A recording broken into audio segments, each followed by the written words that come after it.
Meus loucos amigos, mais uma vez estamos aqui, desta vez com o professor Dr. Paulo Kreff. Para mim é uma grande alegria, uma grande honra poder receber aqui um amigo, alguém que faz parte diretamente da história da logoterapia no Brasil. Então seja muito bem-vindo. Obrigado, satisfação. Professor Paulo, a logoterapia já está mais ou menos aí há mais de 30 anos aqui no Brasil.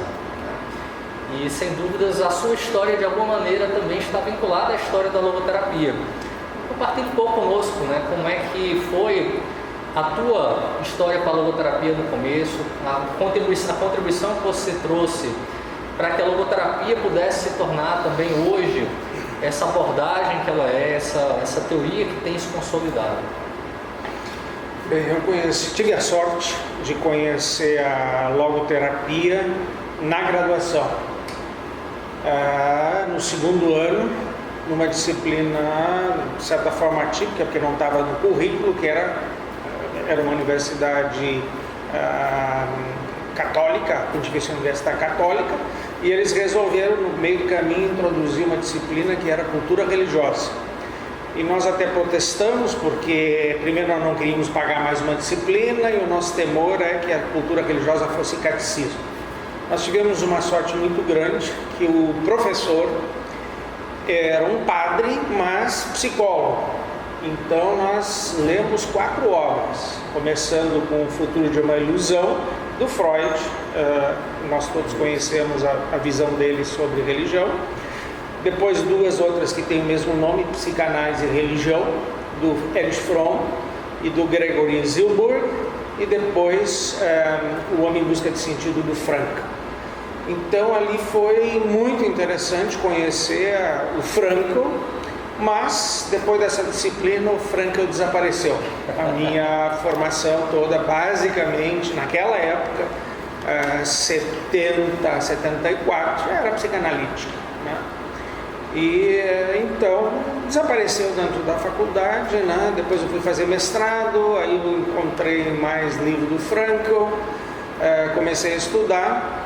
E em 83, a professora Isa Schauser, que tinha resolvido trazer o Viktor Frankl ao Brasil, e eu não conhecia a professora Isa, ela me telefona na escola onde eu trabalhava como psicólogo, e me pergunta se eu ajudaria a organizar esse evento que iria trazer o Viktor Frankl. Eu imediatamente aceitei, mas de certa forma, surpreso, eu não conheço ela, como é que ela chegou a mim. Depois, anos depois, é que eu vim a saber, foi outra pessoa que tinha indicado. E ali, então, começou um envolvimento mais direto com a logoterapia, com a logoterapia e a organização, que a gente começou a organizar lá no final de 83, o primeiro encontro latino-americano humanístico existencial com a vida do Viktor Frankl ao Brasil, a primeira vinda dele. O que marcou bastante foi criado 2 associações, a Associação Latino-Americana de Logoterapia, que foi escolhida presidente a professora Isa Schauser, e foi criado a primeira Sociedade Brasileira de Logoterapia, que foi presidida nessa primeira gestão pelo professor Jorge Sarrier. E eu fiquei como coordenador da comissão científica. Então, a partir dali, a gente fez o primeiro curso de formação em logoterapia no Brasil, em que houve gente que veio de vários lugares do Brasil, um pouco até uma surpresa o número de pessoas que veio. Logo depois, a professora Isa propôs e a PUC aceitou. Foi criado o primeiro curso de formação em logoterapia e análise, formação não, especialização, em que vários professores deram aula, eu inclusive, foi trazido a Elizabeth Lucas, que deu aula lá também. Durou alguns anos, teve umas 3 ou 4 turmas, e depois, de certa forma, talvez, não sei, a diminuição de número de alunos, e a especialização terminou.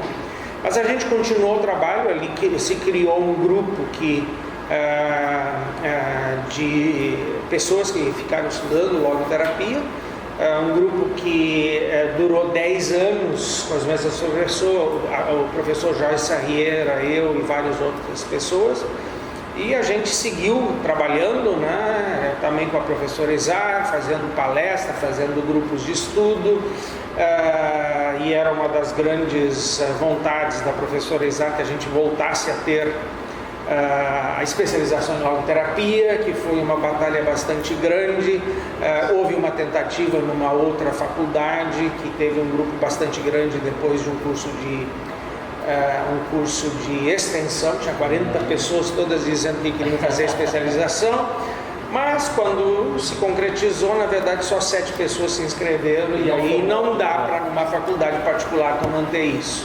Então não foi possível, mas o ano passado, finalmente, eu consegui, junto com uma colega ligada a uma faculdade, para ter a formação e o diploma, né, ligado ao reconhecimento do MEC, a gente voltou a ter no Rio Grande do Sul um curso de especialização. Então foi uma pena grande que a professora Izar, a gente queria prestar uma homenagem com ela presente, né? Já não estava mais em condições, e até o ano passado, né, no final do ano passado, começo desse, ela faleceu. Mas a partir dali também se começou a fazer eventos, né, nacionais. Nós tivemos lá em Porto Alegre em 2014 um Congresso Brasileiro de Logoterapia. Antes, na verdade, a gente criou uma segunda entidade. Aí né? 2010, né? 2010. Quase 9 anos atrás, foi fundado então a ABLAI. Exatamente. Isso tem um papel muito importante na criação da ABLAI. Nós tínhamos uma preocupação, que quando foi criada essa primeira associação, a nossa grande preocupação a logoterapia não é conhecida. Então nós tínhamos a ideia de que ela deve circular pelo Brasil, a diretoria, os grupos, né? E então a primeira gestão foi lá em Porto Alegre, depois foi para Minas, depois foi para Brasília e depois foi para São Paulo, né? E de certa forma quase que, vamos dizer, apesar de ser brasileira, se regionalizou. Isso. E também a gente não estava mais conseguindo, não tínhamos mais eventos nacionais. E a gente começou a se encontrar, na verdade, na Argentina.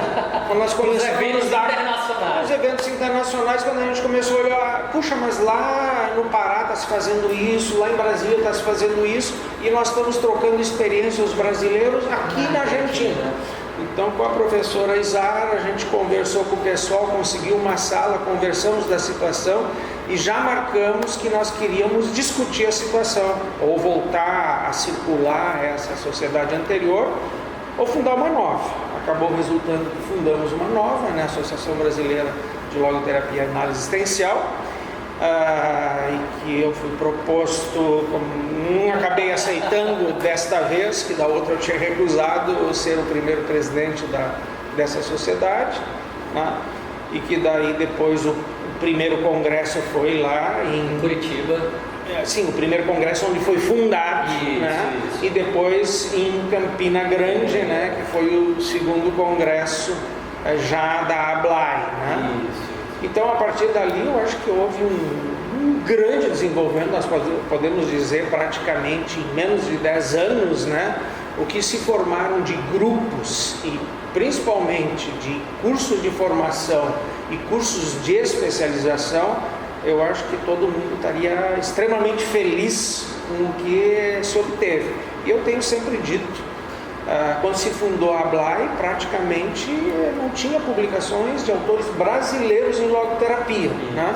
E hoje, com certeza, nós ultrapassamos mais de 50 livros, eu já perdi a conta. Eu acho que até uma atividade da ABLAI, né? Fazer esse levantamento, muitos autores, né? Muitas pessoas, além de livros, publicando trabalhos de final de curso, dissertações de mestrado e até teses de doutorado, da qual tu também foi né? Eu fiz, inclusive, fiz a minha tese de doutorado utilizando um dos principais conceitos, foi o sentido da vida, do Frankl, o conceito do Frankl, né? Trabalhando com pacientes com câncer. Então está havendo um desenvolvimento muito grande da logoterapia, o que é uma enorme satisfação para todos nós. O senhor chegou a imaginar que um dia, com a criação da ABLAI, por exemplo, nós chegaríamos a ver a logoterapia em ampla expansão como nós estamos vendo hoje, sendo inserida não apenas na academia gradativamente? Sabemos que existe ainda um longo percurso para essa inserção da logoterapia na academia, mas já estamos iniciando esse percurso, no aumento no número de publicações, na utilização da logoterapia também em diversos contextos de atuação, profissionais da enfermagem trabalhando com a logoterapia, profissionais de outras áreas da saúde, profissionais da área da gestão e do trabalho. O senhor chegou a imaginar que um dia a logoterapia estaria tão presente nesses contextos? Eu acho que nós tínhamos a esperança, mas de certa forma, a grande maioria de nós éramos psicólogos clínicos. Então, e o Frankl mesmo, a proposta inicial dele foi trabalhar a questão da psicoterapia. Então, um dos nossos objetivos era esse, mas com certeza todo mundo já percebia a grande importância da logoterapia, não só para a psicologia e para a psicoterapia, mas para todo o campo da saúde e da educação principalmente.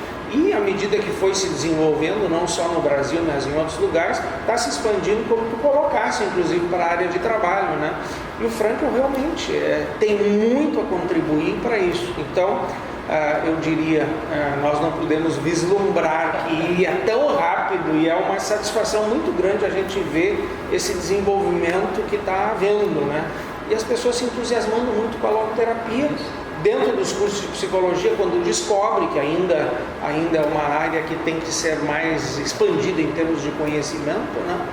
Mas é uma grande satisfação ver as pessoas se interessando por essa linha psicoterápica, educacional. E eu sempre digo, para mim a logoterapia também é uma filosofia de vida, quer dizer, não necessariamente no campo profissional, mas para a própria pessoa. Os conceitos ali, eu acho que ajudam muito a gente lidar com a vida e com os reveses que a vida muitas vezes nos traz.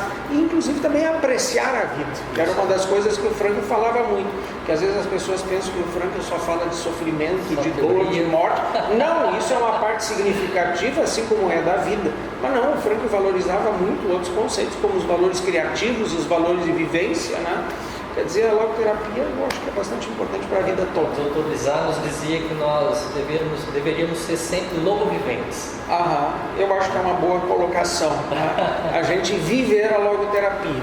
Aliás, eu acho que qualquer teoria que nós viéssemos abraçar, eu acho que nós temos que viver de acordo com aquela teoria. Porque nós não podemos ser, de repente, com a pessoa que nós estamos atendendo ou um educando que nós estamos orientando, nós não podemos ser uma coisa, aparentemente uma máscara, nos apresentando de um jeito e depois vivendo de outro jeito, né? Então eu acho que a gente tem que incorporar aquilo que a gente prega como teoria, né? Sem dúvidas. Professor, hoje o senhor tem atuado em alguns contextos, né? Compartilhe um pouco da tua trajetória profissional e de como tem sido a tua atuação profissional hoje. Como, de alguma maneira, a logoterapia ela está presente nessa história. Certo. Eu comecei ainda como estudante, no meu estágio de psicologia clínica, eu comecei a trabalhar com pessoas com deficiência intelectual, inclusive. Primeiro como estagiário, depois como psicólogo em mais de uma escola no Rio Grande do Sul. Então a logoterapia é super importante porque vai estar trabalhando com o que o Frankl fala da tríade trágica, quer dizer, a pessoa que tem limitações. Então, quanto a própria pessoa, mesmo uma pessoa com deficiência intelectual, os pais dessas pessoas que às vezes têm muita dificuldade de aceitar essa limitação. Então o Frankl, com os conceitos que ele tem de colocar a dignidade da pessoa como muito mais importante que a utilidade que a pessoa possa ter, ou enfatizando a pessoa e as suas potencialidades, sejam qual elas forem, e não a deficiência ou a lacuna que ela possa ter, né? Então eu acho que são fatores extremamente importantes da logoterapia. Então essa foi uma primeira área que eu trabalhei. também o consultório sempre esteve presente, então a gente recebe pessoas de muitas áreas diferentes, né? Também com questionamento do sentido da vida, né? Mas também de outras áreas. Trabalhei com pacientes com dor crônica em hospital lá de Porto Alegre. Então, muitas vezes, aqueles pacientes com dor crônica são definidos como pacientes que já foi feito tudo que na área da saúde era feito e as pessoas continuavam sofrendo dores que ninguém mais sabia explicar. Então, trabalhar com essas pessoas e lidar com conceitos da logoterapia dava para ver que ajudava essas pessoas. E muitas vezes também nós fazíamos grupos com os familiares dessas pessoas para ajudar. Depois eu trabalhei com pacientes com câncer, né? E eu continuo trabalhando na área da pessoa com deficiência, agora mais no Conselho Estadual dos Direitos da Pessoa com Deficiência, trabalhando na defesa dos direitos dessas pessoas. Uma área que agora eu tenho atuado bastante é mais uma questão da tríade trágica, né? Numa ONG lá em Porto Alegre, a Fundação Tiago de Moraes Gonzaga, que além de várias outras atividades, mas o que eu faço nessa ONG é trabalhar com pais e mães que perderam seus filhos, né? Geralmente por acidente de trânsito, mas muitas vezes por doença, por suicídio, né? Então ajudar esses pais a lidarem com isso e tendo presente o que o Frankl dizia que foi o título do primeiro livro dele, né, que depois foi trocado, mas era esse o título, apesar de tudo, dizer assim a vida. Ou seja, a pessoa não se tornar cega para outros valores por ter tido uma perda tão trágica como é perder um filho, né? Então, semanalmente a gente tem reunião com esses pais e mães e eles vão, na verdade, a gente proporciona uma ajuda para eles, porque o grupo em si é terapêutico, eles poderiam ir trocando, o próprio grupo ir trocando as suas experiências e colocando como eles foram descobrindo e como chegaram a se dar conta. Quer dizer, uma tragédia não pode tirar o sentido da vida, ela tem que permanecer. Então é um dos trabalhos que eu continuo fazendo além do consultório. Professor, o senhor compartilhou sobre a tríade trágica, né, e a contribuição que o Frankl traz sobre uma visão otimista sobre essa tríade.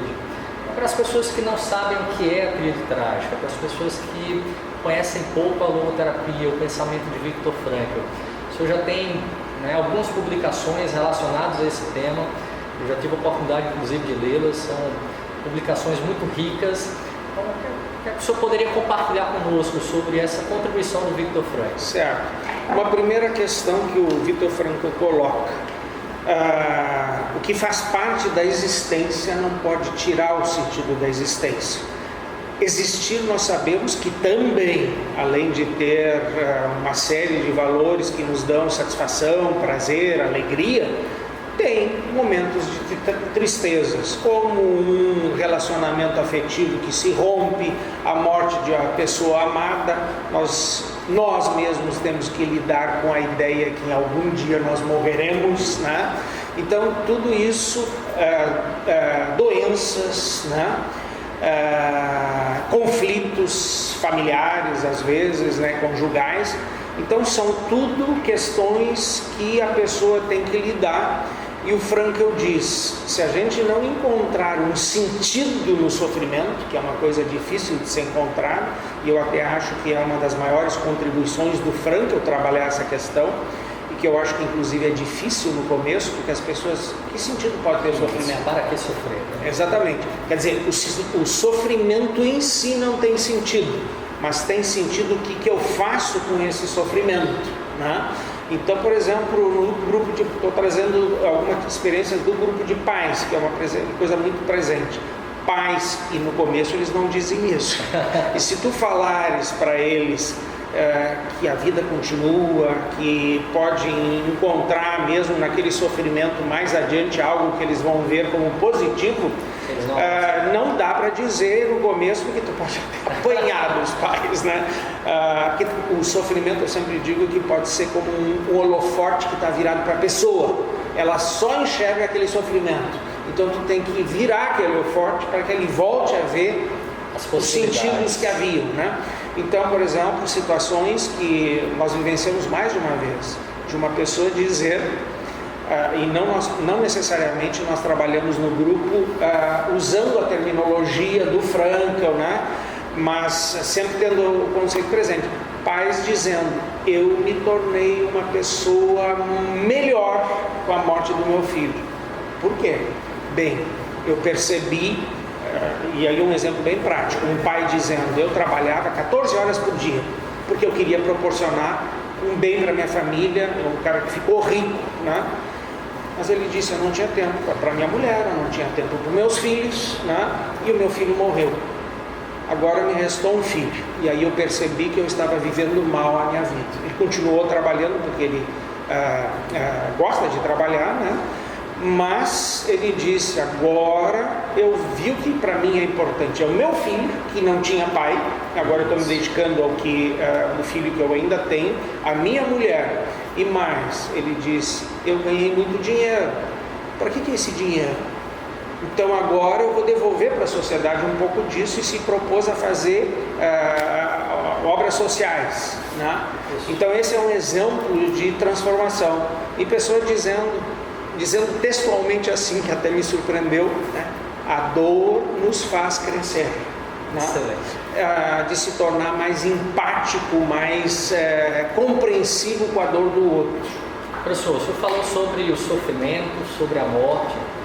E esse caso em especial desse pai que reviu a própria vida a partir de um sofrimento, de um luto, que também de alguma maneira está muito relacionado a uma culpa, que seria então essa terceira, né, tríade, esse terceiro ponto da tríade, a culpa.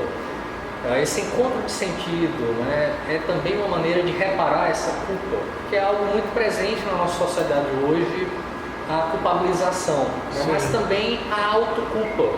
E o encontro de sentido, de alguma maneira, também é uma forma de reparar essa culpa. Eu não sei se necessariamente reparar. A gente pode pensar numa situação tipo, tu tem um livro que eu quero muito, que eu gosto muito, e eu te roubo o livro. Bem, eu posso reparar dizendo, poxa, eu não podia roubar o livro do Alisson ou de ninguém, isso não está certo. Eu vou lá, reparo e te devolvo o livro, né? Então essa é uma reparação. Mas, e aí pegando a situação que eu estava colocando, eu bebi, eu dirigi e eu matei essa pessoa ali, ou seja, um filho, um pai que agora não vai ter. Eu não posso reparar isso, né? Então isso eu não posso refazer, eu vou ter que viver com essa culpa. Aí a culpa serve para eu me transformar, já que eu não posso transformar aquilo. Primeira coisa que eu tenho que fazer nessa situação, bem, eu tenho que parar de beber, ou no mínimo não dirigir quando eu beber. Então eu tenho que me transformar. Aliás, essa é uma das colocações que o Frankl disse. Quando situações como culpa, sofrimento e morte, nós não podemos transformar, então nós temos que nos transformar, né? Então a culpa não pode inclusive nos prender ao passado, como diz Elizabeth Lucas, mas nos jogar no futuro, fazendo as modificações que nós devemos fazer para melhorar a nossa vida. Aliás, o Frankl tem uma frase que eu às vezes até utilizo quando ele diz, e aliás isso surgiu de um sonho que o Frankl teve e ele passou a usar como técnica, né? Ele sonhou, no sonho aparecia viva como se tu estivesse vivendo pela segunda vez e tu estás fazendo novamente o erro que tu já fizeste da primeira vez. Então ele lança a pessoa para o futuro para pensar, de repente tu está fazendo um erro que nem tu está fazendo agora, pensa melhor, né? Então é o que deve ser feito em termos de eu tenho que me transformar e não fazer de novo os mesmos erros que eu fiz, né? Então a culpa não me... Porque algumas pessoas inclusive, bem, eu sou realmente um canalha, um sem vergonha, então eu não mereço nada. Não, o Frankl vai dizer, todas as pessoas têm que realizar sentido, mesmo aquelas que cometeram erros, como coisas de todas as pessoas e às vezes erros trágicos, né? essas pessoas não estão dispensadas a realizar o sentido. Ou seja, faça o que é possível de ser feito, modifique-se, transforme, né? Passe a atuar melhor e vá realizar os sentidos da tua vida. Podemos dizer que aí é onde entra a liberdade humana de poder se posicionar frente aos condicionamentos e às circunstâncias que a vida nos impõe? Exatamente, né? Exatamente. Quer dizer, o fato de eu ter limitações, eu ter condicionalidades, sempre resta liberdade. A Elizabeth Lucas coloca muito claramente isso. Nós temos que ajudar as pessoas a encontrar os espaços de liberdade que servem para ela, que sobraram para ela. E às vezes os espaços são muito pequenos, né? Mas sempre há alguma coisa para fazer. E nós sabemos na logoterapia, se não houver mais nada, tem a última das liberdades humanas, que é como eu me posiciono frente ao fato de que nada mais dá para ser transformado aqui, né? Ou seja, a minha vida é preciosa, eu não posso me desesperar, desistir da vida, apesar do sofrimento. E aí o Frankl gosta de usar aquilo a citação que ele usa do Dostoiévski, né? Se não dá para mudar, então que eu seja digno do sofrimento que a vida me trouxe. Não é buscar o sofrimento, não é querer o sofrimento, mas se eu não posso escapar dele, bem, então eu vou lidar com ele e eu vou viver apesar dele. Professor Paulo, a tríade trágica, de certa forma, ela está muito presente, né? O sofrimento, a culpa e a morte, elas são inevitáveis, poderíamos assim dizer. Se eu pudesse deixar, então, uma mensagem, né, para as pessoas que nos assistem, que de alguma maneira têm vivenciado, né, seja o luto, seja a dor ou a própria culpa, a partir da sua experiência de tantos anos, né, na prática clínica, em diversos contextos, né, que mensagem o senhor poderia passar para essas pessoas?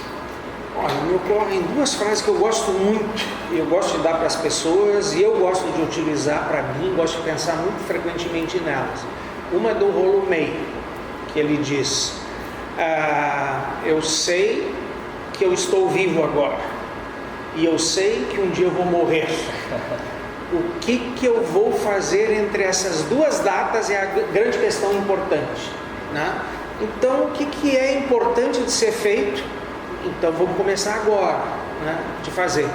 E a outra frase que eu gosto muito e também gosto de dizer para as pessoas e gosto de pensar e lembrar muito frequentemente para mim, e que eu acho que é uma frase que tem muita esperança, a do Erich Fromm, que diz: a missão do ser humano é dar nascimento a si próprio.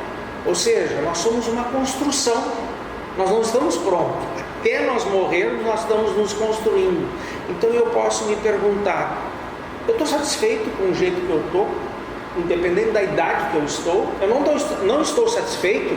Bem, então o que eu devo fazer para dar nascimento a essa pessoa, ou pelo menos avançar no nascimento dessa pessoa que eu acho que eu devo ser?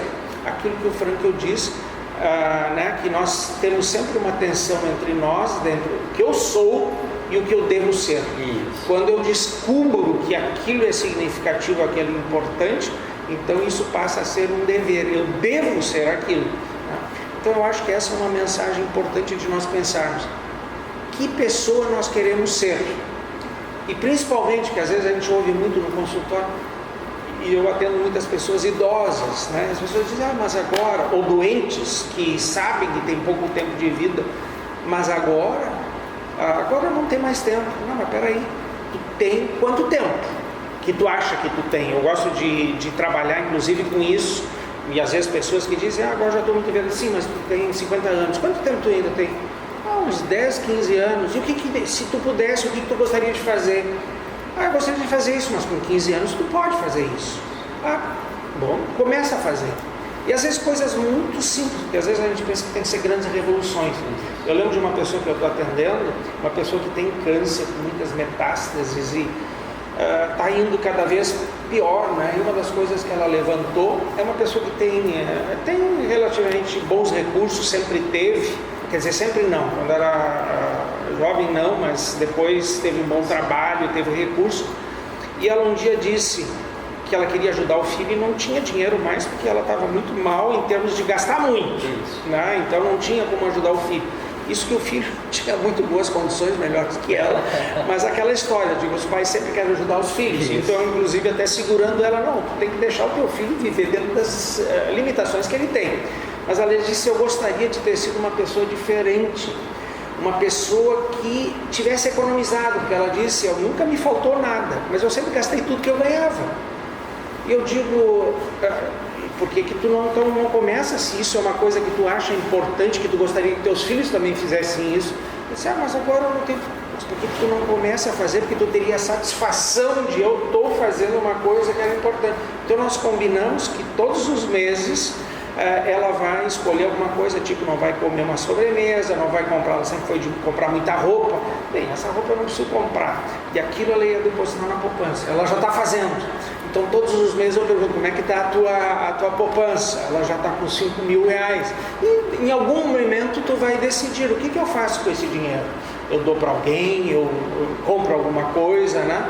Então, pequenos objetivos às vezes. Porque às vezes as pessoas só grandes objetivos. Não, aqueles objetivos que a pessoa decidiu que ela queria ter sido. Por que não ser daqui para frente? As coisas simples da vida. As coisas simples da vida.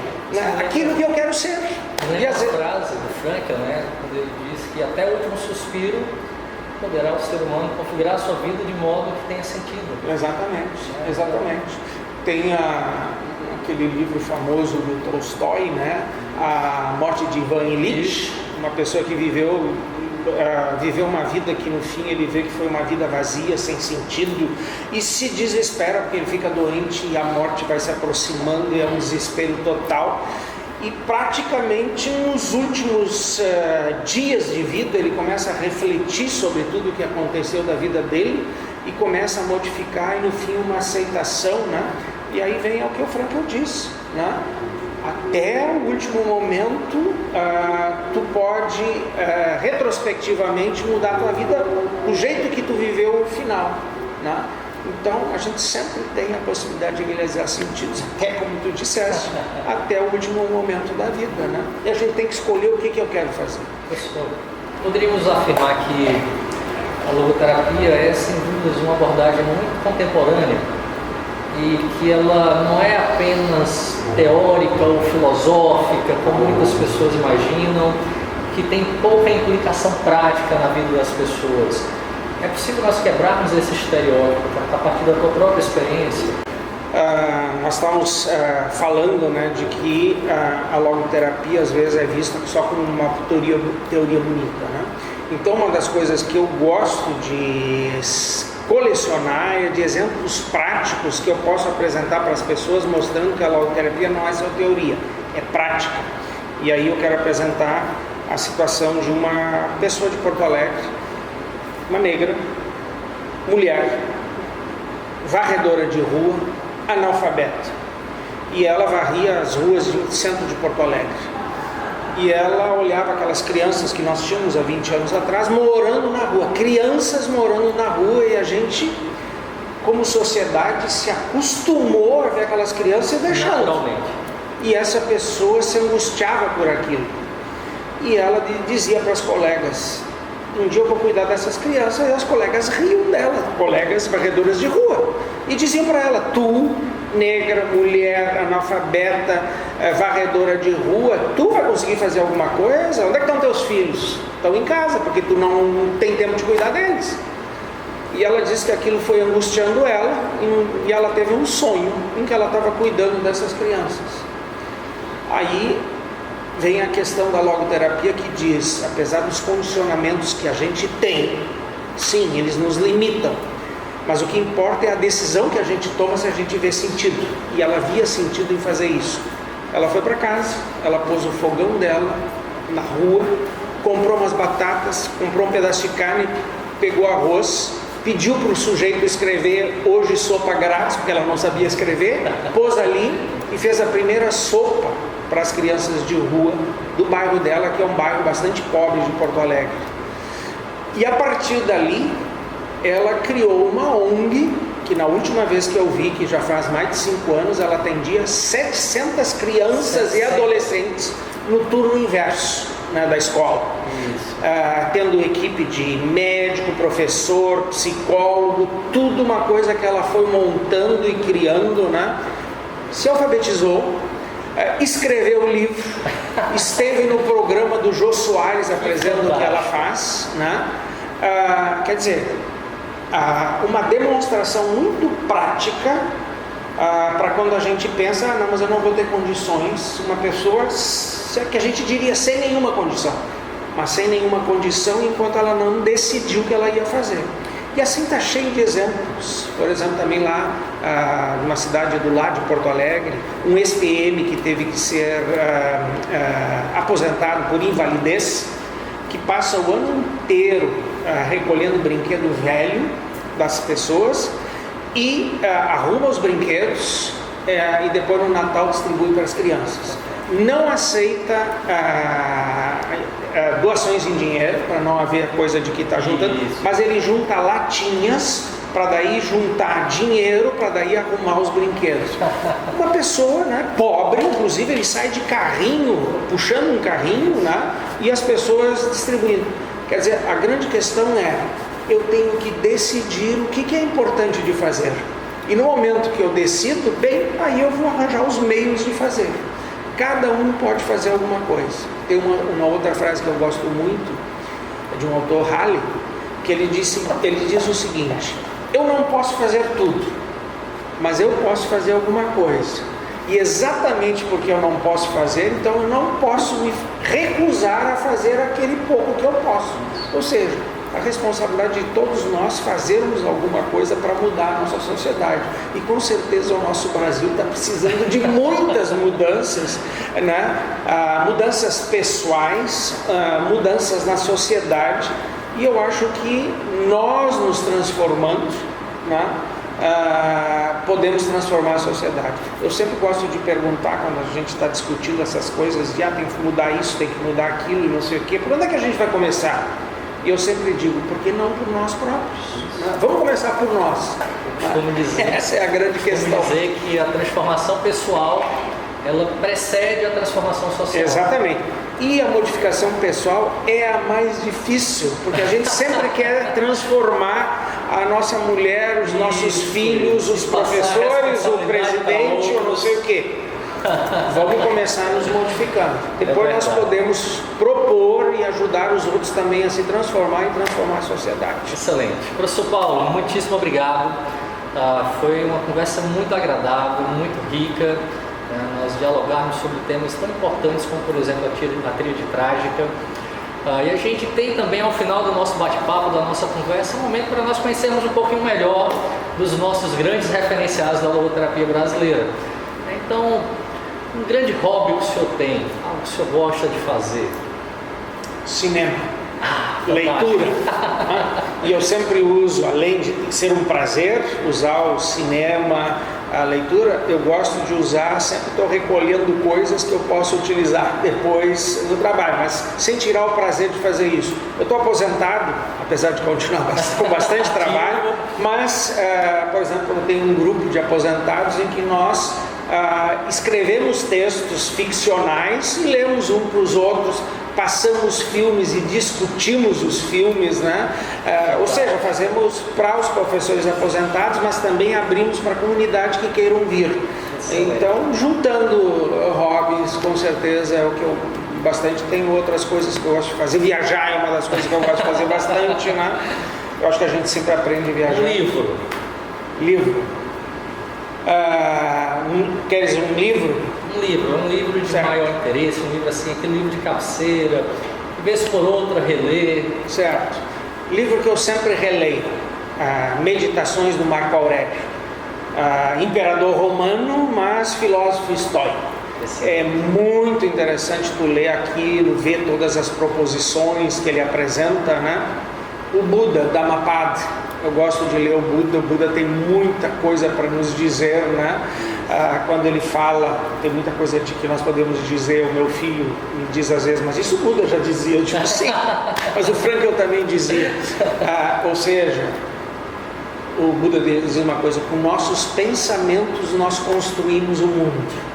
Né? Então também nós temos que cuidar. Às vezes as pessoas dizem, não, mas a gente não tem controle sobre os pensamentos.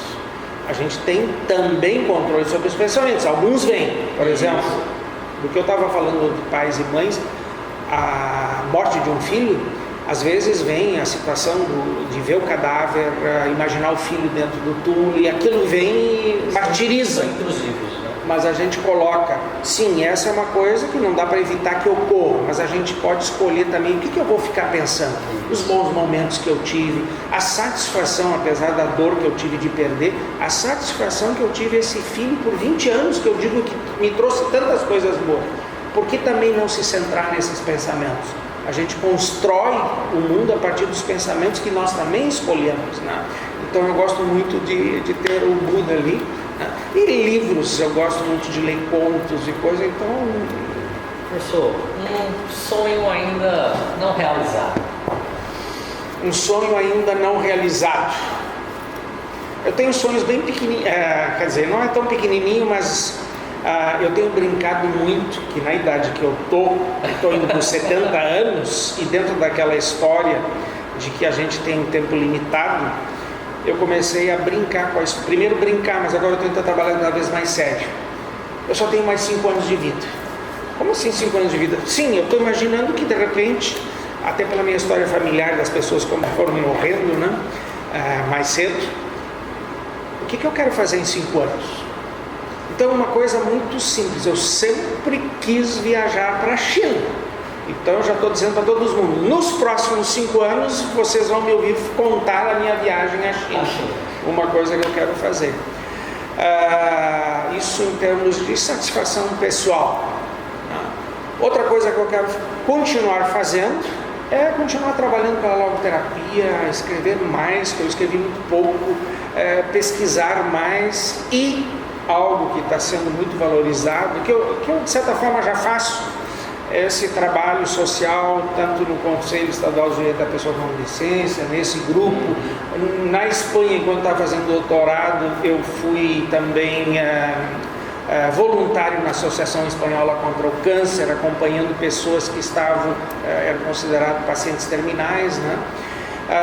Eu quero fazer mais desse tipo de trabalho, de alguma forma transformar a nossa sociedade e juntar pessoas para fazer isso. Então, a gente está trabalhando em termos de ter mais dessas coisas, que eu acho que o Adler trazia muito isso, que influenciou bastante o Frankl, né? Nós temos que estar despertados para a comunidade, nós temos que estar ligados ao social, à transformação da sociedade, que também nos constrói. Nós construímos a sociedade e ela nos constrói. Então nós temos que ter uma sociedade diferente. O que eu puder fazer, que não é tanto, eu quero fazer. Então a ideia é assim, construindo mais algumas coisas dentro disso aí, na direção de transformar a sociedade. E com certeza eu valorizo muitíssimo a minha família, minha mulher, meus filhos, meus netos, né? Meus irmãos, os meus amigos, né? Poder conviver bastante com eles enquanto eu tiver. E a questão dos 5 anos, que às vezes meu filho me diz, pô pai, que história é essa de 5 anos? Eu digo, não, mas é o seguinte, todos os dias de manhã eu me acordo e digo, eu tenho mais 5 anos. Ou seja, todos os dias eu tenho mais 5 anos. Quem sabe esses 5 não viram também uns 30. Pode ser, né? Mas botando uma data assim de 5 anos, de repente fica aquela coisa de urgência. Uau, essas coisas eu quero fazer. Então eu vou pôr no 5. Se eu tiver mais 5, depois eu posso pôr mais coisas. Eu me lembrei agora, né, quando o Frankl fala daquela pessoa que levou a vida de maneira irrefletida, vamos usar esse termo, né, não assumindo a responsabilidade pela construção do seu ser, e ela chega ao final desta vida e quem ela é aperta tristemente a mão de quem ela poderia ter sido. Eu acho que a sua vida é um reflexo justamente do inverso. Alguém que, apesar da idade já um pouco avançada, mas que leva uma vida não apenas ativa, mas uma vida consciente da sua responsabilidade, do seu dever ser enquanto a fôlego de vida. Frankl vai dizer que, diferentemente, aquela pessoa que levou a vida de maneira consciente e responsável, realizando aquilo que ela deveria, ela chega ao final da sua existência. Quem ela é, aperta felizmente a mão de quem ela poderia ter sido. Então, para nós é um grande orgulho poder ter a sua vida diretamente ligada à nossa vida enquanto logoterapia brasileira. O Senhor nos inspira a nós darmos continuidade a essa história, a esse legado de pessoas como a doutora Isa, pessoas como o Senhor, que de alguma maneira nos motiva para que a gente dê continuidade a essa história e possa não apenas expandir a logoterapia pelo Brasil, mas acima de tudo levar a logoterapia como uma ferramenta de transformação pessoal e social. Então, professor, muitíssimo obrigado por esse bate-papo, por esse momento aqui. Para mim foi um momento muito significativo. Espero que tenhamos outros também. Eu quero só dizer uma coisa também, te colocar, que eu fico muito satisfeito que tu esteja na presidência da ABLAI agora. E eu acho que tu está tendo propostas muito boas em termos de a ABLAI ser não só um elemento de transformação das pessoas, de ajudar a academia, mas também de transformação na sociedade. Então é muito bom ver a ABLAI crescendo, né? E eu acho que tu está sendo um exemplo muito bom. Que satisfação. Que bom, muito honrado.